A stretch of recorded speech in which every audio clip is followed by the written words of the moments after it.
Mimamu akwaba ediba nimdeɛ news so na enede midimo ko akwa kopi ewo yenwura Dr. Mahama Bawumia ni aso dia enche na or introduce app bia ni din CitizenApp na CitizenApp o introduce no ebe amanfo bebre adwen entanta ebi mu badwen se na CitizenApp ede na den na afei de den na yenwura Dr. Mahama Bawumia ode bai ono bia nim se the digital man ono the digitalization there or you good or you expert wo ho na we CitizenApp ode bae no ene de emu enchiremu eni sene enti a ode bae no emu nchiremu ayeden aba abeto abonten na emu nchiremu no nuanum adofo enigisem ko a the CitizenApp na yenwura Dr. Mahama Bawumia o introduce app bia chese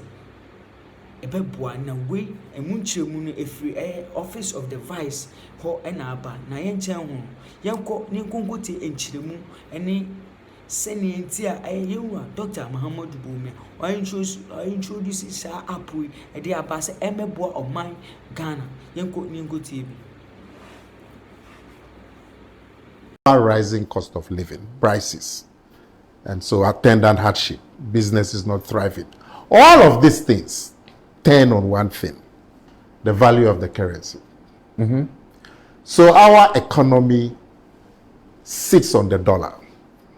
And any time the price of the dollar changes, prices in the economy change. That's how it's been.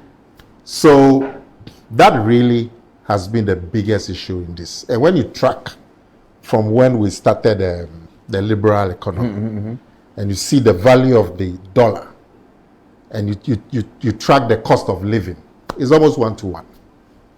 So Bawumia's biggest selling point is his vision to deal with the dollar or the value of the cedi. And when you look at the program that he's had, I mean, there is no other program from any candidate that comes anywhere near Bawumia's plans to stabilize the cedi and stabilize the macro economy. Anybody who does business will tell you that if the macro situation is unstable, you cannot have a good business because your cost will constantly rise. Your cost of water, what we use to treat water to pipe to you, those ingredients are bought with dollar. The cost of electricity, the gas and the fuel that we use to burn to fuel electricity are all imported. Transport, food, even the woman selling what do you call it, coffee broke man. That coffee, the plantain has to be transported. So when the price of the dollar changes and it affects transportation, it will affect the price of coffee broke man. It will affect school fees. So our historic economic problem has been how to hold the value of the cedi. And when you look at Bawumia's plans, that he's going to treat the fiscal imbalance, that we've been spending more than we earn, and that contributes to the weakening of the cedi. He's going to do that by taking a lot of expenditure from the public purse onto the private sector. You look at roads, for example. There's no reason why we should be putting public money into the commercial roads.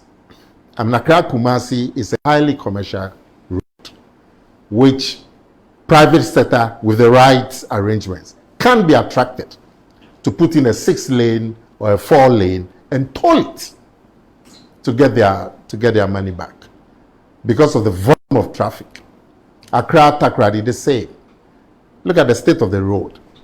If we put in the right arrangements, private people will come in, build a 6-lane Accra to Takrady and toll it. Same for Aflao and so on.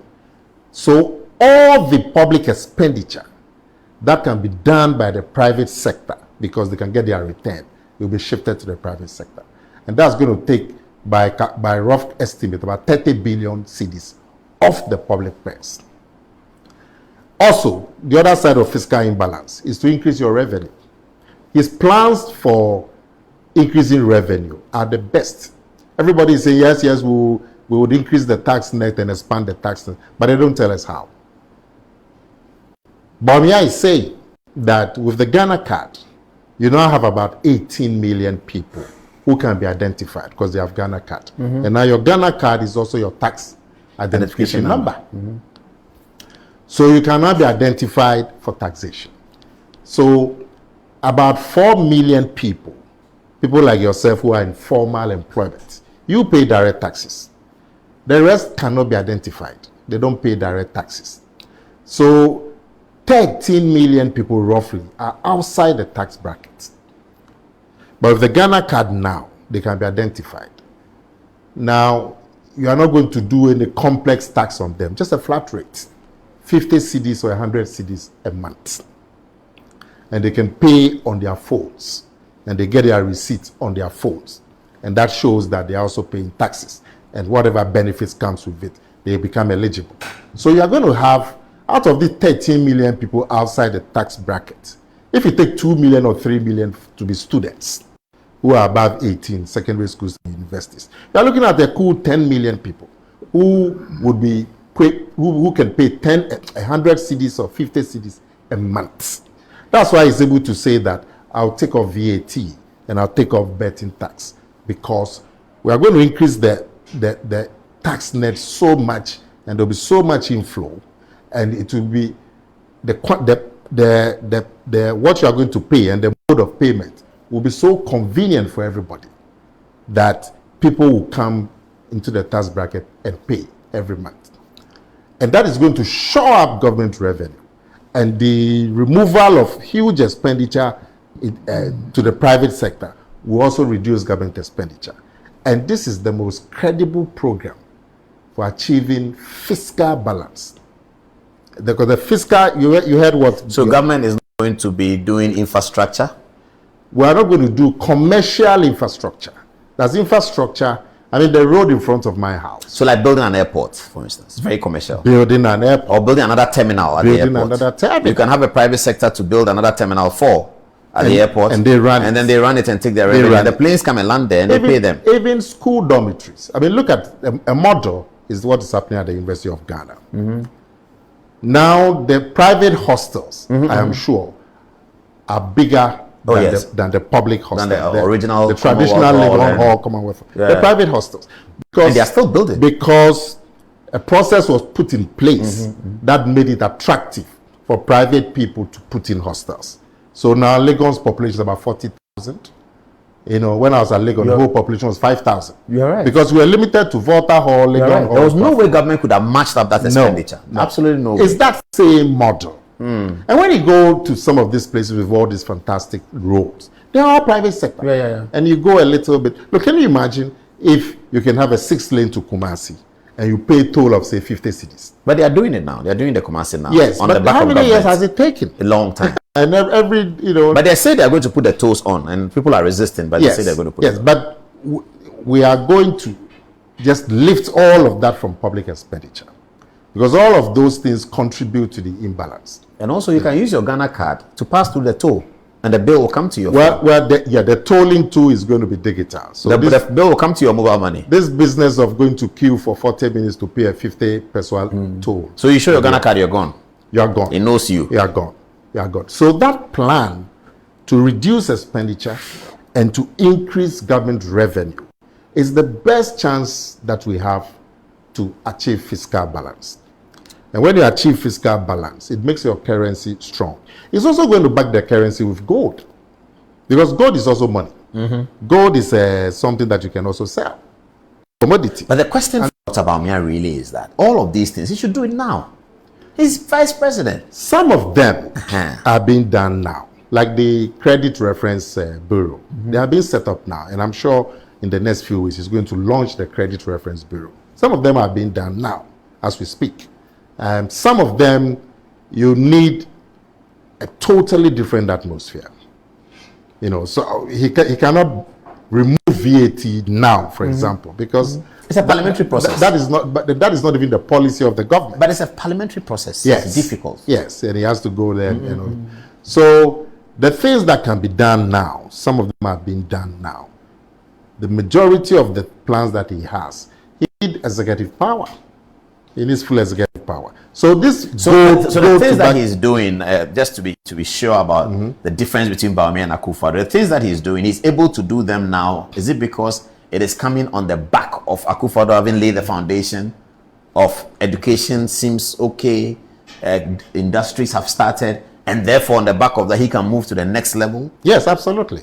And every time he speaks, he starts from the Akufo-Addo programs and the achievements on the ground before he builds on. Everywhere he goes, that's where he starts. He talks about free SHS, he talks about the digitalization, the changes that have come, he talks about the roads. I'm sure you listen to him. Yes, so he starts from there. But the question of his critics always is that Bawumia says that he should do it, he can do this, he should do it right now. He's president, he's been vice president for 4 years, 8 years. What is he? Mahama was president, wasn't he? He was, and vice president.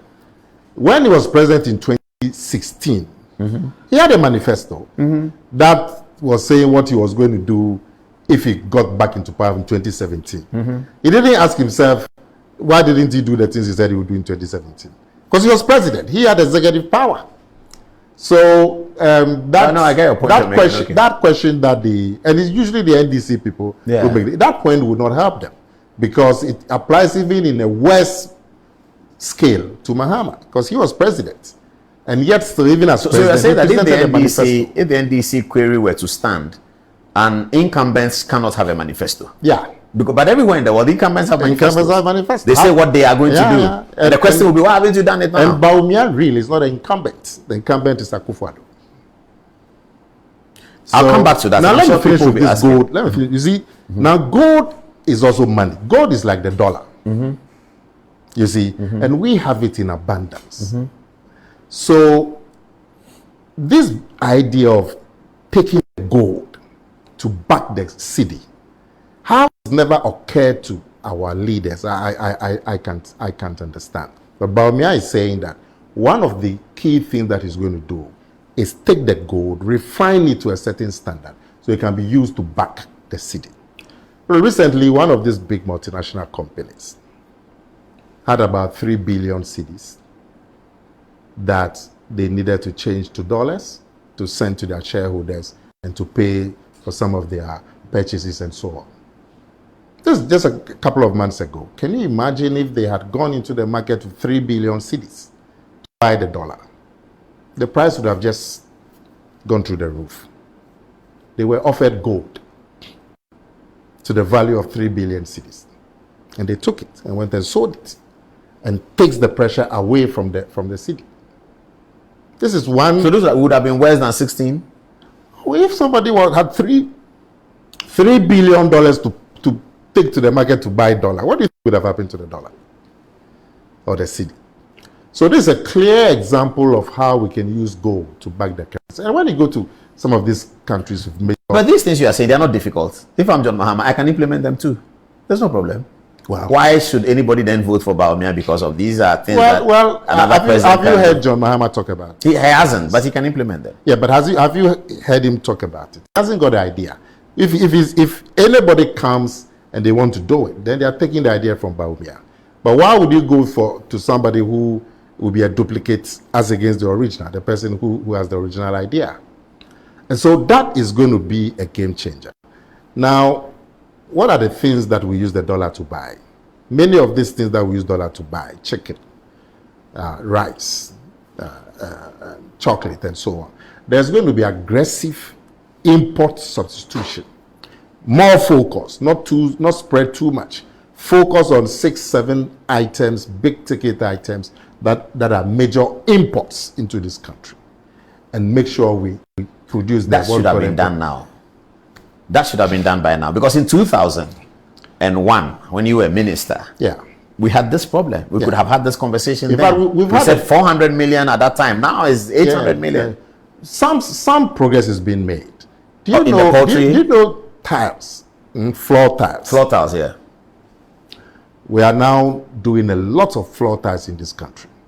Believe that. And it's cut down the price. The dollar that we used to import. We have factories here that are doing factories here ceramic factories. Wonderful tires. I'll let them send you some.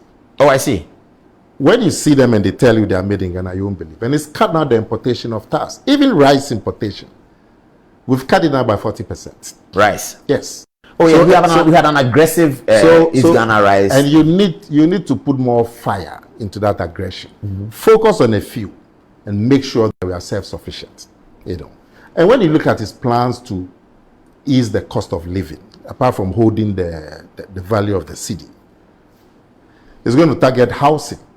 So how everybody needs a house. Everybody needs accommodation. Aggressively building houses. Yes. It's going to do land banks across the country. So all this business about people getting into land tenure and multiple, paying 4 times for the same land and so on, is going to cease because it's going to buy a lot of land. Who's going to buy? I mean, the states will buy land and then have the private sector. So when you want to, if you're a big estate developer, you go to the states. Well, like they do in Europe? Yes. Like Regiment upgraded and many years ago. And then we'll put in infrastructure, roads. Look, if you are going to get it 1 meter down, look at the bureaucracy. And then you're going to get a meter for, say, 200 homes. So we put in the electricity, we put in the roads, we put in the water. And then the private sector will just go in and build. That will increase the housing stock and also bring the price down. You take electricity, for example. It says, look, I'm going to build solar, 2,000 megawatts. Our consumption of electricity is about 5,000 megawatts. If you have 2,000 coming from solar, that will bring the average price of electricity. But this solar conversation has started from President Kufuor's time. Dr. Bawumia is not telling us now that we are now discovering the alternative of solar. We have not been able to do it since 2001. What has happened? We've done some. President Mahama told me in a private conversation when he was president that he's trying to get solar so that the ministry areas will all use solar. And I was very excited about it. And that's what Mr. President has. But so we'll do it. But we haven't been able to do it because Bawumia hasn't been president. Say that again. He hasn't been president. We have not been able to do all these things because everybody comes, like you're talking about. President Mahama told me that he was, and he had people, he was doing it. I don't know what happened. He couldn't do it. Is it not the cost of money that's excessive? Therefore, we don't have money all the time to do these things. No, is it not the money more than the idea? No. Look, this 2,000 megawatts of solar is going to involve the building of 5 million panels. Yeah, the cost of it is what? And we're going to, well, the cost of a panel now should roughly be about 4,000 cities because of the dollar. You are building 5 million. Because of the dollar. Yeah. We're going to produce them in this country. We're going to set up factories that will produce panels that will also create a lot of jobs. But the cost of electricity will come down so much that it will pay for itself. And when you have a panel that can last you for 30 years. Oh, I see. Yeah. And so it's going to bring the cost of electricity down by bringing solar into the mix.